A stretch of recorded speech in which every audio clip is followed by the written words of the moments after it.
Hi friends, welcome to bank Nifty boss YouTube ఛానల్కి. ఈరోజు ఫిబ్రవరి 27వ తారీఖు శుక్రవారం. సో ఈ రోజుతో మనకి టెక్నికల్గా చెప్పాలంటే మార్చ్ సిరీస్ ప్రారంభమైన లెక్క అనమాట. సో నిన్నటితో మనకి ఫిబ్రవరి సిరీస్ అయితే క్లోజ్ అయిపోయింది. సో ఈ నెల చివరి రోజు మాత్రం మార్కెట్లో చాలా పెద్ద ఉపద్రవం అయితే వచ్చిందని చెప్పొచ్చు. మార్కెట్ రోజు మొత్తం మీద సైడ్ వేస్లో ఉన్నా కూడా చివరి 20 నిమిషాలు మాత్రం మార్కెట్లో చాలా పెద్ద ఎత్తున రక్తపాతం జరిగిందని చెప్పొచ్చు అనమాట. దీనికి ప్రధానమైన కారణం అమెరికా, ఇరాన్ మధ్య జరుగుతున్న ఈ చర్చల్లో ఎటువంటి పురోగతి లేకపోవటం వల్ల రాబోయే 2, 3 రోజుల్లో అమెరికా, ఇరాన్ మీద యుద్ధ సన్నాహాలైతే ప్రారంభించిందని చెప్పొచ్చు. ఇదొక బ్యాడ్ న్యూస్. అంతే, మార్కెట్‌కి కావాల్సిందేంటి? ఏదో ఒక చిన్న బ్యాడ్ న్యూస్ అంతే గదా! అవకాశం వచ్చింది, విజృంభించారు. గత రాత్రి అమెరికన్ మార్కెట్ మనకిచ్చిన హింట్ వల్ల ఈరోజు మార్కెట్ టోటల్‌గా నెగెటివ్‌లో ఉంటుందని ఎక్స్‌పెక్ట్ చేసాం.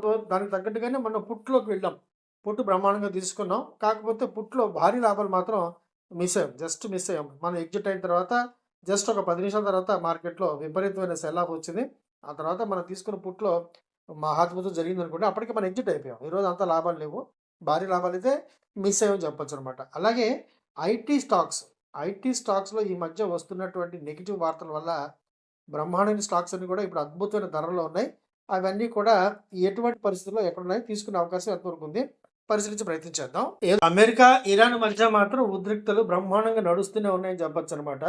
తగ్గట్లేదు, పెరగట్లేదు. ఈ నేపథ్యంలో ఈ పశ్చిమాసియాకి యుద్ధ నాయకులు ఏవైతే పంపిస్తూ టెహ్రాన్ మీద అగ్రరాజ్యం బెదిరింపులకు పాల్పడుతుందో, ఈ విషయంలో మాత్రం అమెరికా అధ్యక్షుడు కాస్త కన్‌ఫ్యూజ్‌లో ఉన్నట్టుగానే మనం అర్థం చేసుకోవచ్చనమాట. కాకపోతే ఇక్కడ ఒక విషయం ఏంటంటే, అమెరికా ఎందుకు ఆలోచిస్తుందంటే, ఇప్పుడు ఇరాన్ మీద దాడి చేయడం ద్వారా ఇజ్రాయెల్ మీద కూడా ఇరాన్ ప్రతి దాడికి పడుతుందనమాట. ఎందుకంటే ఇప్పుడు ఇరాన్ డైరెక్ట్‌గా అమెరికా మీద దాడి చేయలేదు. కాకపోతే చుట్టుపక్కల ఉన్నటువంటి దేశాల్లో ఉన్న అమెరికన్ సైనిక ఏదైతే ఉంటాయో క్యాంపులు, వాటి మీద దాడి చేస్తుంది.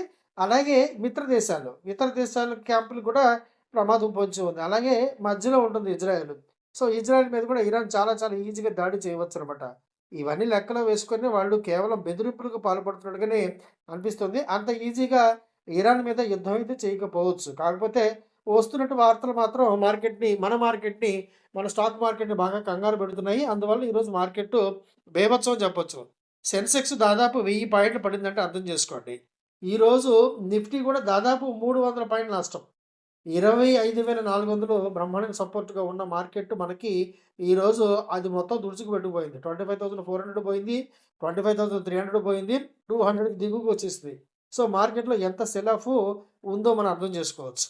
ఈరోజు సెన్సెక్స్ ఒక దశలో దాదాపు 1000 పాయింట్ల పైనే నష్టపోయింది. చివరికి 961 పాయింట్ల నష్టంతో క్లోజ్ అయిందని చెప్పొచ్చు. బ్యాంక్ ఎక్స్ కూడా దాదాపు 700 పాయింట్లు నష్టపోయింది. అలాగే నిఫ్టీ ఈరోజు 320 పాయింట్లు నష్టపోయింది ఫ్రెండ్స్. 25,178 దగ్గర క్లోజ్ అయింది. యాక్చువల్‌గా 25,400 మంచి స్ట్రాంగ్ సపోర్ట్ ఉంటుందని అనుకున్నాను. ఎందుకంటే గత 5 సెషన్స్‌గా అక్కడే టచ్ అయ్యి పైకి వెళ్తుంది కదా! సో, అందువల్ల ఈరోజు ఇది బ్రేక్ అవకాశం లేదని చెప్పి చిన్న మిస్టేక్ అయితే చేశాం. 25,400 కాల్లోకి వెళ్ళాం. కాకపోతే చిన్న నష్టంతో బయటకొచ్చాం. కాకపోతే ఈ 25,300 పుట్టు మనం అద్భుతంగా తీసుకున్నది ఏదైతే ఉందో, దాంట్లో చాలా పెద్ద ఎత్తున భారీ లాభం అయితే మిస్ అయ్యాం. ఓకే. No problem. ఒక్కొక్క రోజు అలా జరుగుతుంది. తగ్గట్టుగానే మనం చర్యలు తీసుకోవాలి తప్ప బాధపడుతూ కూర్చోకూడదు కదా! అవకాశాలు వస్తూనే ఉంటాయి. ప్రతిరోజు వస్తూనే ఉంటుంది కదా! బ్యాంక్ నిఫ్టీ కూడా దాదాపు 660 పాయింట్ల నష్టంతో 60,529 వద్ద క్లోజ్ అయింది. నిఫ్టీ ఫినాన్షియల్ సర్వీసెస్ 440 పాయింట్ల నష్టంతో 27,870 వద్ద క్లోజ్ అయింది. నిఫ్టీ మిడ్ సెలెక్ట్ 162 పాయింట్ల నష్టంతో 13,492తో క్లోజ్ అయింది. సో, సెన్సెక్స్ విషయానికొస్తే 81,500 చాలా చాలా పెద్ద సపోర్ట్. అలాగే నిఫ్టీ కూడా 25,400 చాలా పెద్ద ఎత్తున సపోర్ట్‌గా నిలుస్తుంది ఈ మధ్య కాలంలో. అటువంటిది సెన్సెక్స్‌లో అలాగే నిఫ్టీలో కూడా స్ట్రాంగ్ సపోర్ట్స్ అన్నీ పోవటం వల్ల, అంటే బ్రేక్ అవ్వటం వల్ల విపరీతమైన సెల్లింగ్ ప్రెషర్ ద్వారా ఇప్పుడు నిఫ్టీకి కొత్త సపోర్ట్ దాదాపు 24,800 లేదా 24,600 మధ్య ఏర్పడుతుంది. సో, ఈ మార్చ్ సిరీసు మంచి నష్టాలతో ప్రారంభమైంది కాబట్టి ఈ నెల మొత్తం మీద ఇదే విధమైన ఒడిదుడుకులు, ఇదే విధమైన సెల్ ఆఫ్, అలాగే కొత్త కొత్త లోయర్ లోస్ మనం చూసే అవకాశం ఎక్కువగానే కనిపిస్తోంది. మార్కెట్ ఈరోజు ఖచ్చితంగా గ్యాప్ డౌన్ అని తెలుసు. అందువల్లనే ముందుగానే మనం ఈ 25,300 పుట్ రెడీ చేసి పెట్టుకున్నాం. మార్కెట్ ఓపెన్ అయిన ఒక 5, 6 నిమిషాల్లోనే దీంట్లో మంచి ఎంట్రీ దొరికింది మనకి. రూ. 70 దగ్గర తీసుకున్నాం. అది దాదాపు లోయెస్ట్ పార్ట్. కాకపోతే 85 దగ్గర 85 రూపీస్ టచ్ అయిన తర్వాత ఒక్క చిన్న బ్రేక్ తీసుకొని మళ్ళీ ఎంట్రీ తీసుకుందాం అనుకున్నాం. ఆ తర్వాత మార్కెట్ చాలా సేపు సైడ్ వేలో ఉంది.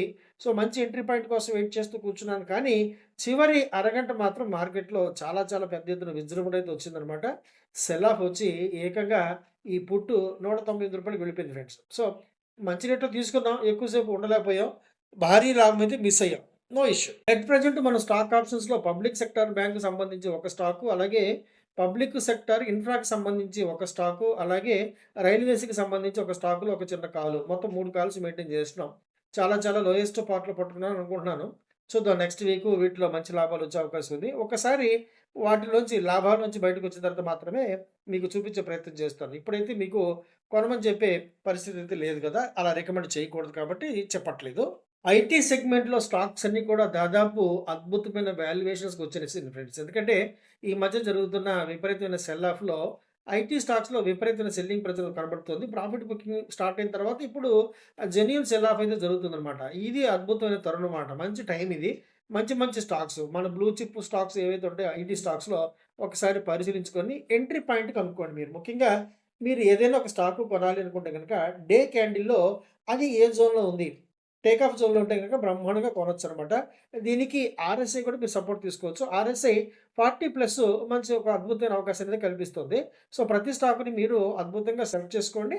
వెరిఫై చేసుకోండి. ఆ తర్వాత మాత్రమే అందులో మంచి లాభాలు అందిపుచ్చుకోవడం కోసం ఎంట్రీ పాయింట్ తీసుకోవచ్చు ఫ్రెండ్స్. Okay friends. ఈ వీడియో మీకు నచ్చిందని చెప్పి భావిస్తున్నాను. నచ్చితే గనుక తప్పకుండా లైక్ చేయండి, షేర్ చేయండి. రెగ్యులర్‌గా మంచి కంటెంట్ పొందడం కోసం మర్చిపోకుండా సబ్స్క్రైబ్ చేసుకోండి. అలాగే మీకు గనుక స్టాక్ మార్కెట్ పట్ల ఎటువంటి ఆసక్తి ఉన్నా intraday options, intraday index options లేదా స్టాక్ ఆప్షన్స్ అలాగే క్రూడ్ అండ్ కమోడిటీ ఈ విషయాల మీద మీకు గనక ఆసక్తి ఉంటే గనక తప్పనిసరిగా వాట్సాప్ నెంబర్‌కి చాటింగ్ చేసి చాటింగ్ ద్వారా పూర్తి వివరాలు పొందండి ఫ్రెండ్స్. వీడియో చూసినందుకు thank you very much. Subscribe చేయడం మర్చిపోకండి. Thank you very much. Friends నేను సెబీ రిజిస్టర్డ్ కాదు. నాకున్న బ్యాంకింగ్ ఎక్స్‌పీరియన్స్ ఎగ్జాక్ట్‌గా 25 ఇయర్స్. అలాగే నాకున్న stock market experience more than 35 years ఇప్పుడు. ఈ ఎక్స్‌పీరియన్స్‌లో నేను చూసిన, నేను పడిన అనేకమైన కష్టాల నుండి, నష్టాల నుండి నేర్చుకున్న గుణపాఠాల ద్వారా నేనుగా ఎంతో కష్టపడి నేర్చుకున్న స్వంత టెక్నికల్స్ ద్వారా నేను మీకు ఎడ్యుకేషన్ మరియు లెర్నింగ్ పర్పస్‌లో నేర్పించే ప్రయత్నం మాత్రమే చేస్తున్నాను. ఈ వీడియో కేవలం మీకు లెర్నింగ్ పర్పస్ మాత్రమే, ఎడ్యుకేషన్ పర్పస్ మాత్రమే. అంతేగాని నేను మిమ్మల్ని స్టాక్ మార్కెట్‌లో పెట్టుబడులు పెట్టమని, లేదా ఆప్షన్ ట్రేడింగ్ చేయమని ఏ విధమైన సలహాలు ఇవ్వబోట్లేదు. అలాగే మిమ్మల్ని చేయమని ప్రోత్సహించట్లేదు. కేవలం మీరు నేర్చుకోండి. మీకు మీరుగా నిలబడండి. ఆసక్తి ఉంటే ట్రేడింగ్‌ని ఒక సెకండరీ ఇన్‌కమ్‌గా తయారు చేసుకొని మాత్రమే చెప్తున్నాను. స్టాక్ మార్కెట్‌లో మీరు పెట్టే ప్రతి రూపాయి కూడా ఎంతో కొంత పెట్టుబడి నష్టాన్నయితే కలిగి ఉంటుంది. దాన్ని అర్థం చేసుకున్న తర్వాత మాత్రమే మీరు ట్రేడింగ్ ప్రారంభించండి. అంతేగాని నేను మిమ్మల్ని ట్రేడింగ్ చేయమని ప్రోత్సహించడం అయితే లేదు. నేర్చుకోండి. మీకు మీరుగా ట్రేడింగ్ చేసుకోండి. అంతవరకు ఈ సలహా సంప్రదింపులు జరపబడతాయి. అంతేగాని మీకు ఏ విధమైన రికమెండేషన్స్, టిప్స్, కాల్స్ ఇవ్వబడవు. వీడియో చూసినందుకు thank you very much friends. నచ్చితే గనుక తప్పకుండా లైక్ చేయండి, షేర్ చేయండి. రెగ్యులర్‌గా మంచి కంటెంట్ పొందడం కోసం మర్చిపోకుండా సబ్స్క్రైబ్ చేసుకోండి. వీడియో చూసినందుకు once again thank you very much.